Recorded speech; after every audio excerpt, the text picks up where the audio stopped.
بسم الله والحمد لله والصلاة والسلام على أشرف خلق الله، وبعد. السلام عليكم ورحمة الله تعالى وبركاته، متابعين على قناة عالم المعرفة. مرحبا بكم وأسعد الله أوقاتكم بكل خير.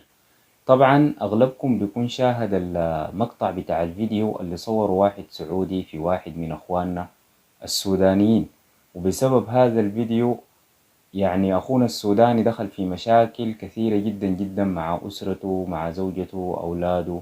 طلع في فيديو بعد ذلك وبين الكلام ده. خلونا نشوف الفيديو.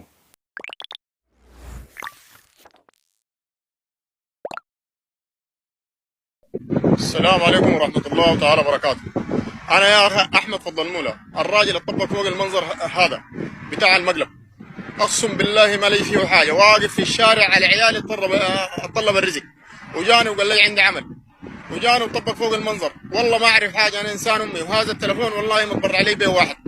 ما كان عندي تلفون وسا ما أعرف عليه، ولا أعرف أكتب ولا أعرف أقرأ، ما أعرف أي حاجة والله.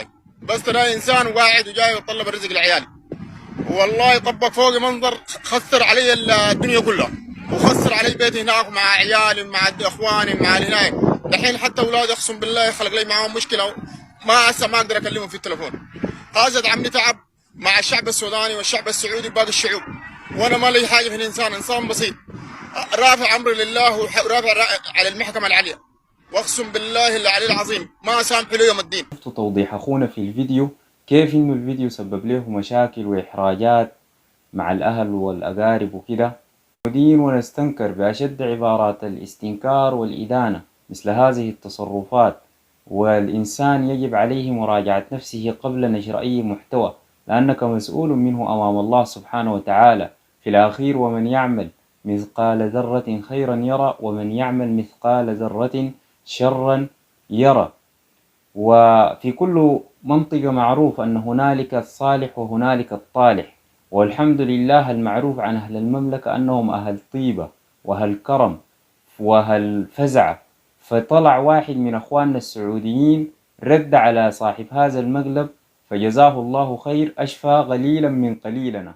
وخلونا نسمع رد السعودي لصاحب المقلب. شوف الفرق معي بين الكاميرا الخفية والدناءة الخفية. الكاميرا الخفية هدفها واضح ومعروف، يا يكون هدف كوميدي يضحكون الناس بالمقلب ويستمتعون فيه، أو أنه يكون هدف مشرف وموقف بطولي لأحد الأشخاص وبالنهاية يكون كاميرا خفية. أما الدناءة الخفية اللي ظهرت للعلن بواسطة هؤلاء الأشخاص اللي طلعوا هذا الرجل من البادية بصورة غير مشرفة أمام أهله وجماعته ومجتمعه اللي هو عايش فيه، شخص ما يعرف لا سناب شات لا تيك توك أي شيء من البرامج، وفي النهاية يركبون معه واحدة يستدرجون فيها. رجل قاعد يكدح يطلب لقمة العيش والرزق الحلال، متغرب عن أهله، ما ارتكب مصيبة، حاشم نفسه حتى ما كلمها، تستدرجونه بالكلام معها. حسبي الله عليكم، والله يسترنا بستره يا رب. رسول الله اللهم صل وسلم عليه يقول: ما خلا رجل بامرأة إلا كان الشيطان ثالثهم. هذا حديث متفق عليه. ونبينا يوسف عليه السلام قال: وإلا تصرف عني كيدهن أصب إليهن وأكن من الجاهلين. هذا افتقار نبينا يوسف لله، فما بالك بالأشخاص اللي هم دونه أنا وأنت. والشعب السوداني من أطيب الشعوب اللي عرفناهم دينا وخلقا وأمانة. يكفي أن هذا الرجل قاعد يبحث عن لقمة العيش بالحلال، ما سرق